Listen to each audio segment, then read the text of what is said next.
Muy bien, listo.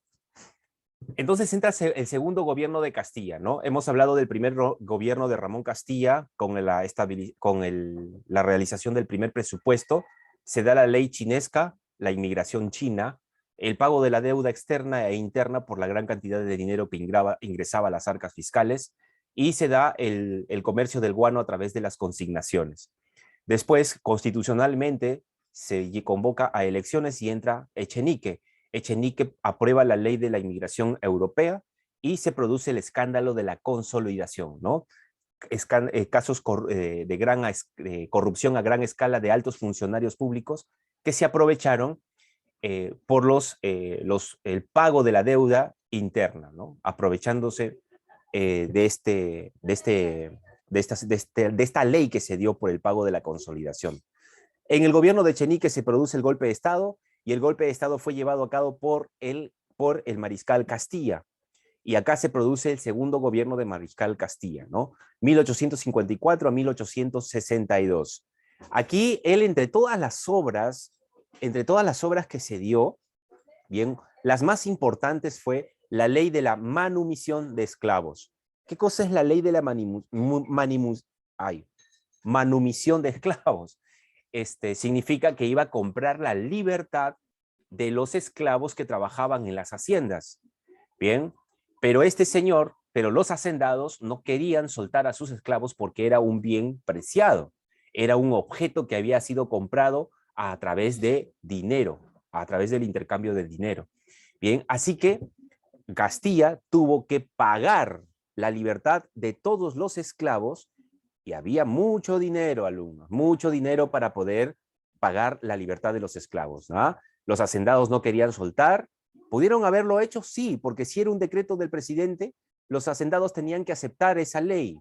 Y las Fuerzas Armadas tenían, ¿qué cosa? Tenían la facultad de coaccionar para que esa ley se cumpla, ¿cierto? Pero Castilla no quiso entrar en problemas con la grande aristocracia, con los grandes hacendados que habían hecho mucho dinero por la ley de la consolidación, bien, que se habían enriquecido, se habían vuelto ricos, se habían vuelto ricos, así que simplemente compró la libertad de los esclavos, ¿no? Y también abolió el tributo indígena, un tributo muy racista, ¿no? Y discriminador. Esas son las obras fundamentales del segundo gobierno de Castilla. Luego entra otra vez con un periodo constitucional Castilla. ¿Quién le daba un golpe de Estado a Castilla? Nadie, ¿no? Si él era el amo y señor de las Fuerzas Armadas. Bien. Entra Miguel de San Román, 1862 y 1863. San Román solo gobierna un año porque enfermó y murió de una grave enfermedad en su gobierno. Solo gobernó un año. ¿Qué hizo Miguel de San Román? Continúa la moneda feble. Un problema de la moneda feble era una moneda de muy poco valor que se distribuía en las partes de Puno y entró a través de Bolivia. Y esta moneda empezó a generar un problema con la moneda nacional, ¿ya? Generó un problema muy grande. Y a Miguel San Román en su gobierno cambia la moneda a sol de oro, ¿ya? Y el sistema de moneda era un sistema bimetálico, o sea, esta moneda estaba compuesto por dos tipos de metales. Fallece Miguel de San Román y entra al gobierno Juan Antonio Peset. Peset, recuerda, Peset es el presidente en donde se da inicio por primera vez, da inicio la guerra contra España. Ya, a ver, vamos a ver aquí quién es. En la sala de espera. Allá. Listo. Listo. Juan Antonio Peset es el presidente que ingresa al gobierno por entra al gobierno por la guerra, cuando empieza la guerra contra España. Tuvimos un segundo conflicto contra España, no todos ya sabemos que España quiso apoderarse de las islas de Chincha, buscó pretextos para poder apropiarse de esas islas. El pretexto fue el asesinato de algunos peones o trabajadores españoles en una hacienda.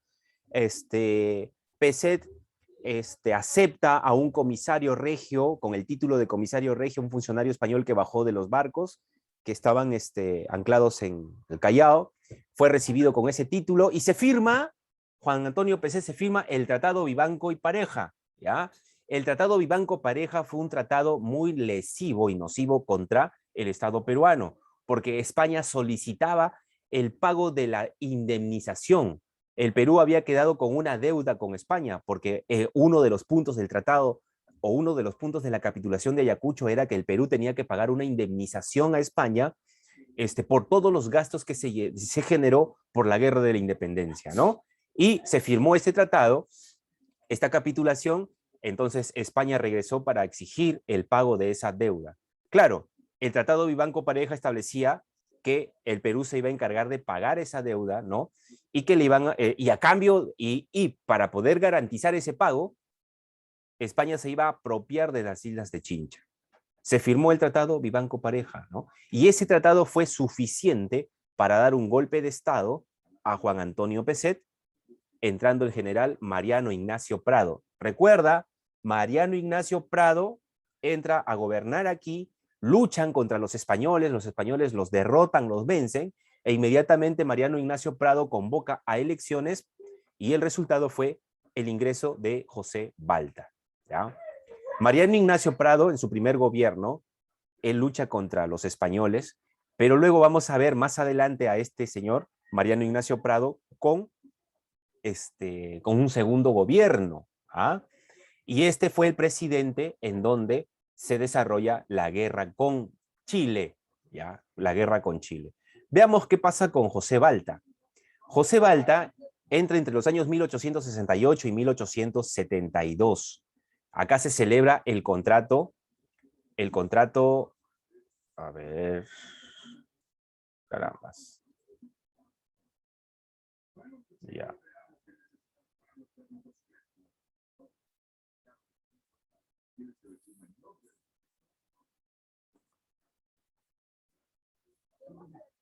Se da el contrato Dreyfus, ¿ya? El contrato de Dreyfus.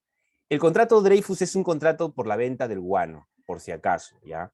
Seguíamos rompiendo contratos con otras empresas internacionales y le dábamos el contrato a la empresa que nos ofrecía mayores préstamos, pero no nos regalaban el dinero, solamente teníamos que nos decían que nos iban a dar dinero a cuenta, ¿no? Y como el Perú necesitaba de dinero urgente, ellos aceptaban el contrato con la empresa que les ofrecía ese dinero en efectivo al momento. Acá se produce, en el gobierno de José Balta, se produce la sublevación de los hermanos Gutiérrez, ¿ya? De los hermanos Gutiérrez. Entonces, José Balta ya en este caso se hace una sublevación. A esta sublevación de los hermanos Gutiérrez son 4 hermanos Gutiérrez, de los cuales militares todos, capturan a José Balta, lo tienen preso y cometen el grave error de fusilarlo, lo matan, ya lo asesinan. ¿Qué ocurre? Se hizo conocida esa información y en la Plaza de Armas de Lima, la gente salió a las calles, atrapó a los hermanos Gutiérrez, no a todos, solamente a 3, y los linchó, ¿ya? Los mataron a los 3 y los colgaron en la Catedral de Lima. Bien, entonces esto es lo que sucede con el gobierno de José Balta, ¿no? José Balta asesinado, es asesinado, y ahora nos vamos de José Balta, nos vamos al siguiente periodo, ¿ya? Al siguiente periodo. Bien, vamos a ver aquí, a ver, ajá, ya está. Un momentito. Y nos vamos al periodo del civilismo, ya, al periodo del civilismo. Listo.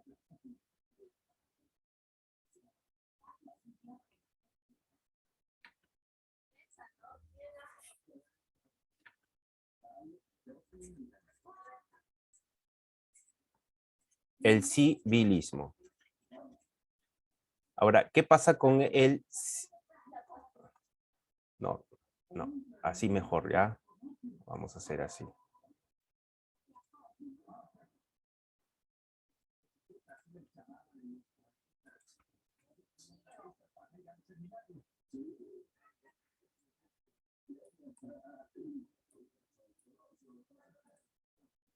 Un momentito.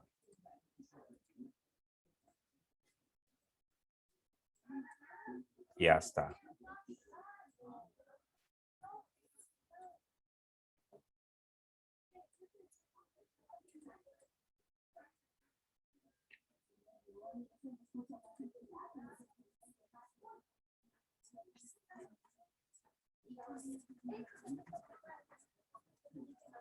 El civilismo, muy bien. ¿Qué cosa es el civilismo? Es el gobierno, ¿ya? Es el gobierno, no sé qué pasó aquí. Ya bien, vamos a continuar.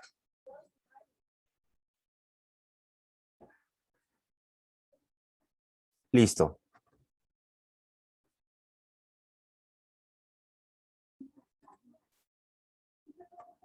Ya. El civilismo es el gobierno, ¿ya? Es el gobierno dirigido, por civiles, ¿ya? No por militares, sino por civiles. Por civiles. Ese es el civilismo. ¿Listo? Bien, y estos civiles estaban compuestos pues por empresarios, ¿ya? Sobre todo por empresarios dedicados al comercio. ¿Qué tipo de comercio, alumnos? ¿Alguien sabe? ¿Qué tipo de comercio? El comercio guanero. O sea, este partido político fue creado por los grandes empresarios dedicados a la venta del guano, ¿ya? A la venta del guano, para participar en el gobierno del país. Y pregunta, ¿para qué se creó entonces este partido político? Para que cuando ingresen al poder, ¿quiénes iban a ser los beneficiados para la extracción y exportación del guano? Los integrantes de este partido político, ¿ya? Los integrantes de este partido político. ¿Quién fue el fundador del partido político? A ver, fundador. ¿Alguien sabe quién es el fundador?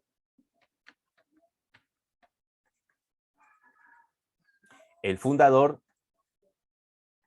vamos a poner el nombrecito aquí, ¿ya? El fundador fue ¿Manuel qué? Manuel Pardo, no te olvides este nombre, ¿ya? Manuel Pardo y Lavalle.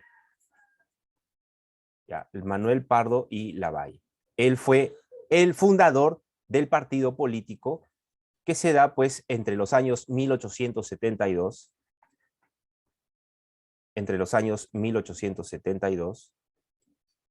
a ver,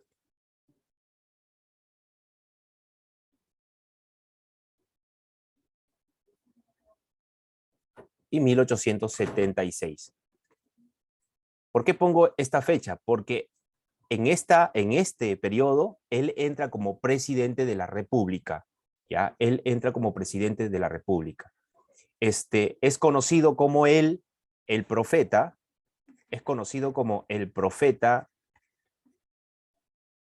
de los ferrocarriles, ¿ya? Es conocido como el profeta de los ferrocarriles.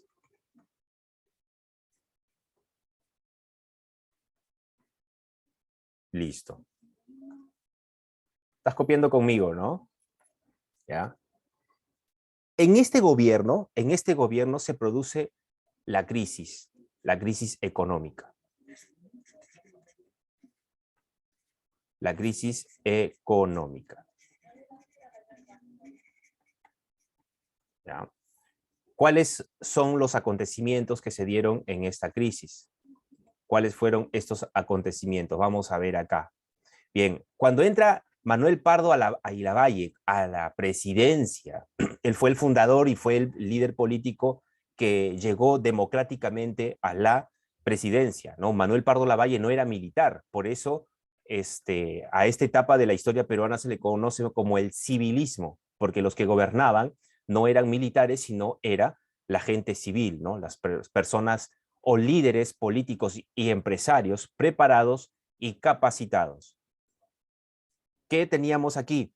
Tenemos acá lo siguiente, ¿no? Cuando entra Manuel Pardo y Lavalle, en materia económica, él trató de organizar o reorganizar la economía peruana porque había una crisis financiera terrible. Así que para el primer paso que él desarrolla es la reducción, la reducción del gasto público, la reducción del gasto, del gasto público. O sea, había mucha gente laborando y había que dejar de pagar muchos sueldos, así que tuvo que despedir a mucha gente para poder reducir el gasto público, ¿no? Específicamente alumnos, que ahí él comete un grave error, ¿no? Porque no solamente el gasto público redujo el gasto público, lo redujo también a quienes en el sector, en varios sectores, en el sector político, o sea, en la administración del Estado, y también en el sector militar. O sea, redujo el presupuesto para la compra de armas, ¿ya? Redujo el presupuesto para la compra de armas. ¿Por qué fue un grave error? Porque esto generó después la precaria respuesta que tuvo el Perú para poder enfrentarse a un país beligerante, ¿no? No había armas, no había la tecnología militar adecuada para pelear, ¿bien? ¿Qué más se desarrolló acá? ¿Ya? Se desarrolla lo siguiente. Como había la necesidad de generar ingresos porque el dinero que entraba por la venta del guano había caído y había disminuido, entonces el Perú necesitaba mayor cantidad de ingresos. Y una estrategia que él utilizó fue lo siguiente, ¿no? Fue lo siguiente. ¿Qué hizo este señor? Este señor hizo algo inesperado y abrupto, ¿no? Que si lo hubiese hecho en este tiempo, ahora sería catalogado como comunista. ¿Sabes qué hizo? Nacionalizó, o también se le llama estatizar, ¿no? Nacionaliza, vamos a poner acá con el nombre, ya, estatiza.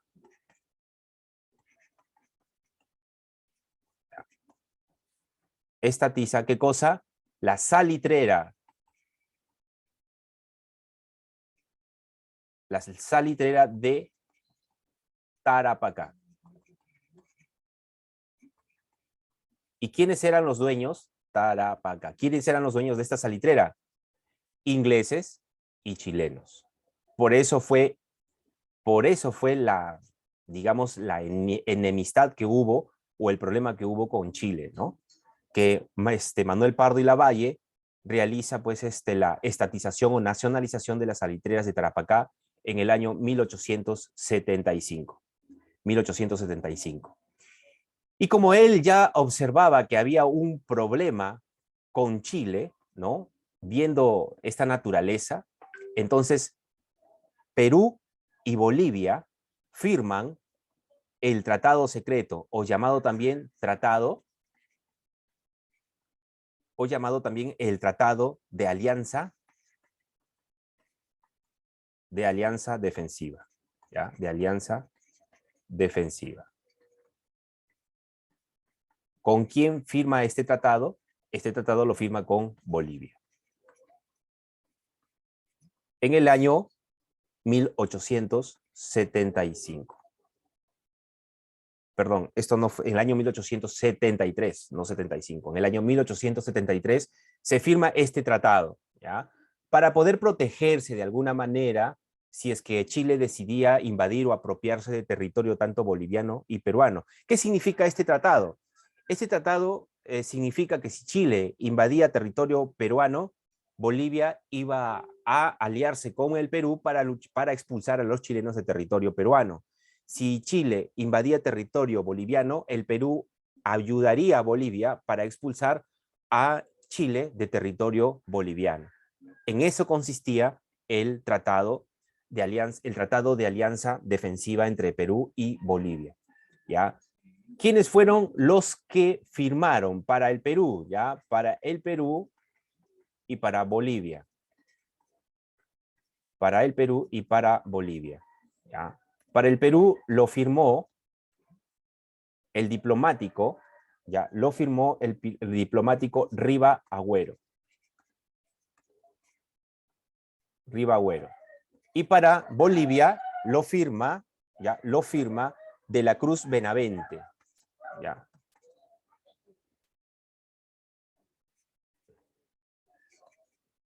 De la Cruz Benavente. Estos fueron los diplomáticos que firmaron este tratado de alianza defensivo. También se le conoce como el tratado secreto, pero de secreto no tenía nada, porque al año siguiente que se firmó este tratado, Chile ya lo sabía, ¿ya? Solo que utilizó este pretexto, ¿ya? Para poder declarar la guerra a el Perú, ¿listo? Luego vamos a tener el siguiente gobierno, ¿ya? El siguiente gobierno. Tenemos acá Manuel Pardo y Lavalle se retira del cargo, ¿listo? Se retira del cargo y entra como presidente el segundo gobierno ¿de quién? ¿Cómo se llama el militar que le da un golpe de estado a Pezet, alumnos? Y que se vuelve el dirigente de la guerra contra España. ¿Cómo se llama este militar que le dio golpe de estado a Pezet? Mariano Ignacio Prado. Mariano Ignacio Prado. ¿En qué año gobierna él? Gobierna desde 1876 hasta el año 1879, ¿ya? 76 a 79. Del 76 al 79 tenemos 3 años y el periodo de gobierno era 4. Entonces, ¿qué ocurre aquí? Que Mariano Ignacio Prado ya no era el civilista, ¿no? ¿Por qué? Porque era un militar, ¿no? Ante la situación, ante la crisis económica que había en el Perú, bien, quedó mal visto la clase civil y ingresó al poder la clase militar, ¿no? En este caso, Mariano Ignacio Prado. ¿Qué pasó con Mariano Ignacio Prado? ¿Ya? ¿O qué ocurrió en su gobierno? ¿Ya? En su gobierno ocurre lo siguiente. Se da el asesinato, ¿ya? El asesinato de un presidente. Se da el asesinato de Manuel Pardo. ¿Ya? Manuel Pardo muere. Ya muere. Cuando él sale del poder, cuando Manuel Pardo y Lavalle sale del poder, fue a Chile y cuando regresa de Chile, llega al Perú otra vez, le informa al presidente de turno cuál era la situación chilena, que todo lo que Chile estaba haciendo porque estaba con intenciones de querer hacer la guerra. ¿Ya? Entonces, incluso se propuso la creación de un presupuesto para comprar armas, ¿ya? Pero había un problema, pues faltaba dinero, ¿no? Faltaba dinero. Y o sea, aumentando el problema, teníamos justo en este momento a un golpista, Nicolás de Piérola, ya que andaba queriendo dar golpe de estado a Manuel Pardo Lavalle, y también le dio un golpe de estado a Mariano Ignacio Prado, por si acaso. O sea, Nicolás de Piérola intentó dar golpes de estado al presidente anterior y a este presidente. ¿Y con quién lo logró? Lo logró con Mariano Ignacio Prado porque le dio un golpe de estado, ¿no? Ahora van a ver qué cosa es lo que sucedió. Para evitar la guerra entre Chile y Bolivia, el Perú manda una misión, le llaman así, ¿no?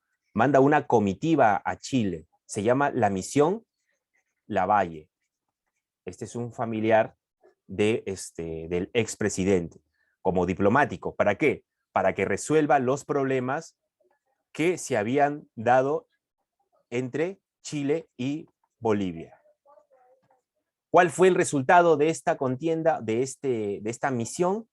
Negativa. No llegaron a ningún acuerdo. ¿Ya? No llegaron a ningún acuerdo. Así que lo primero es que Chile le declara la guerra al Perú, ¿ya? Chile le declara la guerra al Perú y luego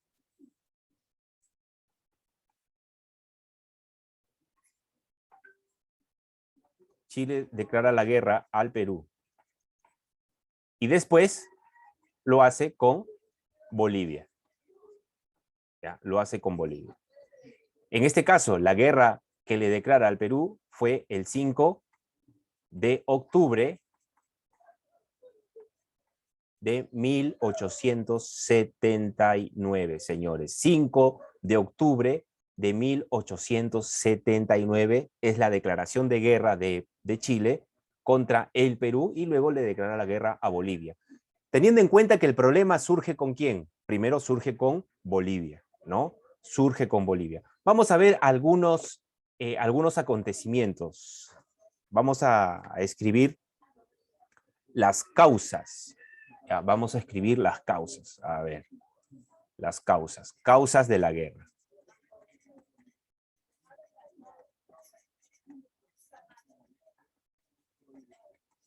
Ya, causas de la guerra.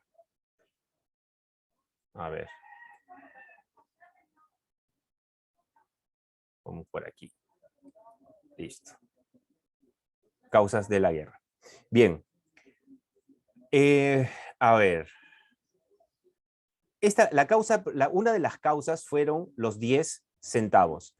¿Quién me dice en qué consiste los 10 centavos, alumnos? ¿Qué cosas son los 10 centavos? Es un impuesto, ¿ya? Que Bolivia le exige a Chile pagar por la extracción de cada quintal de salitre.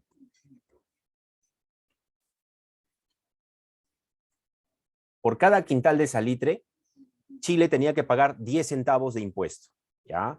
Este es el problema que se dio, o uno de los problemas más grandes que tuvo un pretexto, ¿no? Que utilizó Chile luego para poder declarar la guerra, porque ahí empieza, este fue el detonante. ¿Para qué? El detonante para poder enojar, ¿ya? Y exacerbar a los empresarios chilenos e ingleses. Esto fue lo que originó la desazón, la incomodidad de los empresarios chilenos. ¿Por qué? Porque ellos habían tenido antes un tratado, ¿ya? Antes de los 10 centavos de quintal de salitre, propuesta, ¿sabes por quién fue propuesta? Por el presidente boliviano Hilarión Daza, ¿ya? Hilarión Daza, ¿ya? Pero anteriormente había un presidente boliviano, ¿ya? Boliviano, muy afecto a Chile, llamado Mariano Melgarejo, ¿ya? Llamado Mariano Melgarejo.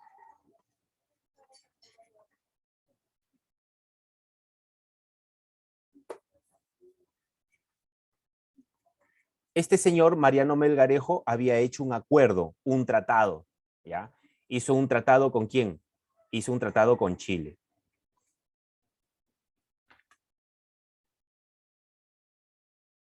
Hizo un tratado con Chile, ¿no? Un trato.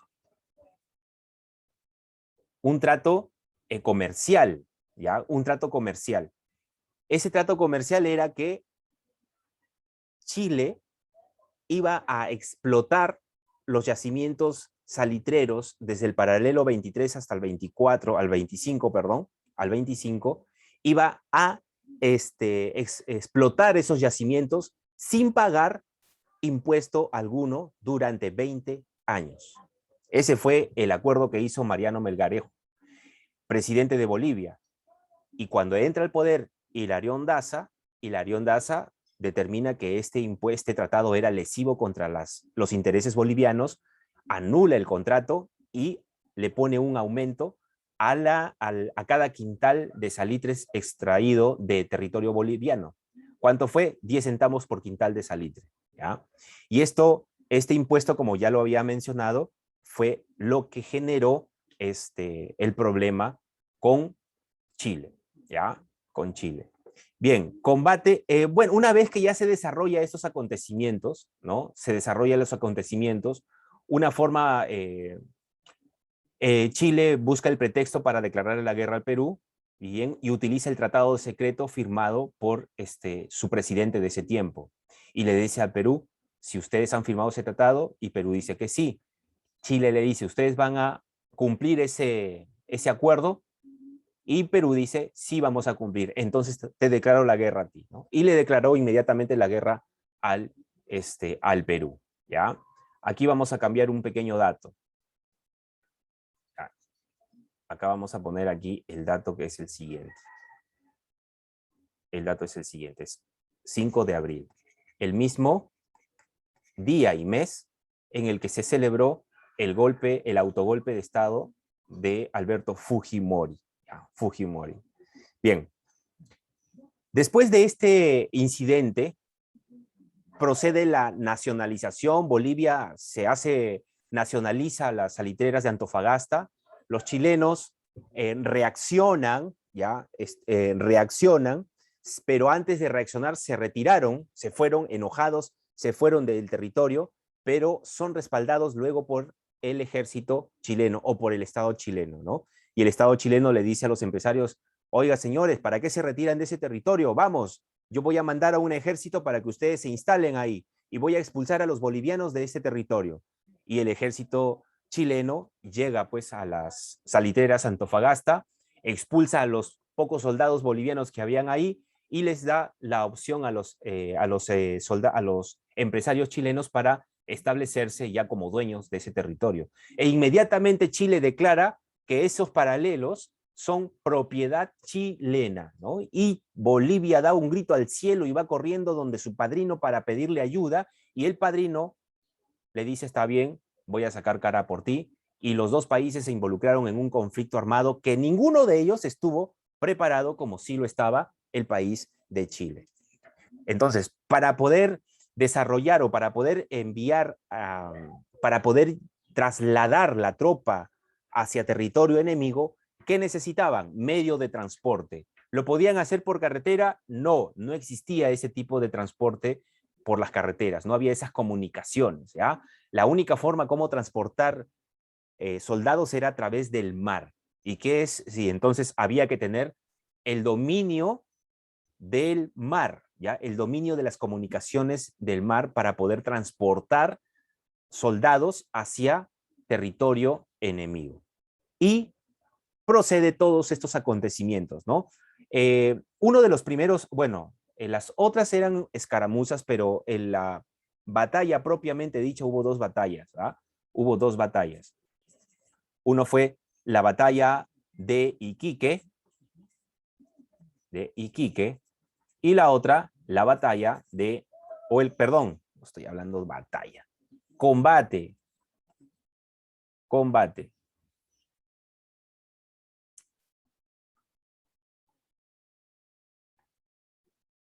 Ya. Es el combate de Iquique y el combate de Angamos. Ya, el combate de Angamos.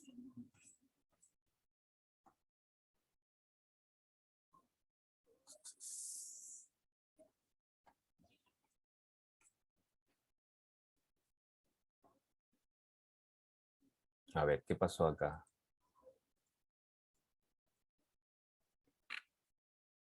Ya está.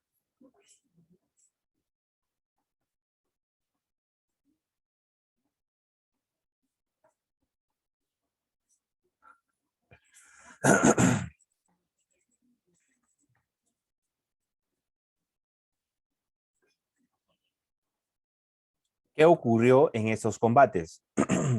En el combate de Iquique se hace conocido Miguel Grau como el Caballero de los Mares, ¿no? Pero Miguel Grau hunde a la Esmeralda, ¿ya? Dirigida por Arturo Prat, pero en ese combate habían dos barcos peruanos, el Huáscar, dirigido por Miguel Grau, y Guillermo Mor, que dirigía la embarcación La Independencia. Y voy a colocar acá el nombre, ¿no? La Independencia. ¿Por qué estoy colocando La Independencia? por una sencilla razón. Este barco se hunde. Se hunde por mala pericia del comandante de este navío, se hunde, ¿no? Y esta situación trajo como consecuencia la pérdida del mejor barco peruano que tenía en ese tiempo el Perú. Con la pérdida de la independencia, perdimos totalmente la guerra, totalmente la esperanza de poder ganar una guerra, ¿ya? Y en el combate de Angamos, pues el Huáscar es capturado, ¿ya? El Huáscar es capturado. Acá muere Miguel Grau, ¿ya? Muere Grau, y no solamente él, sino también varios de los comandantes desde menor escala a mayor escala. El último que quedó vivo se llamó Pedro Garezón. Y Pedro Garezón es el que decide hundir el Huáscar, abre las escotillas para hundirla, para que no quede en manos chilenas, pero los chilenos abordaron con mucha rapidez el barco, cerraron la escotilla y evitaron que el Huáscar se hunda, ¿ya? Estas son las acontecimientos principales que se dieron en la campaña marítima, porque esto pertenece a la campaña marítima.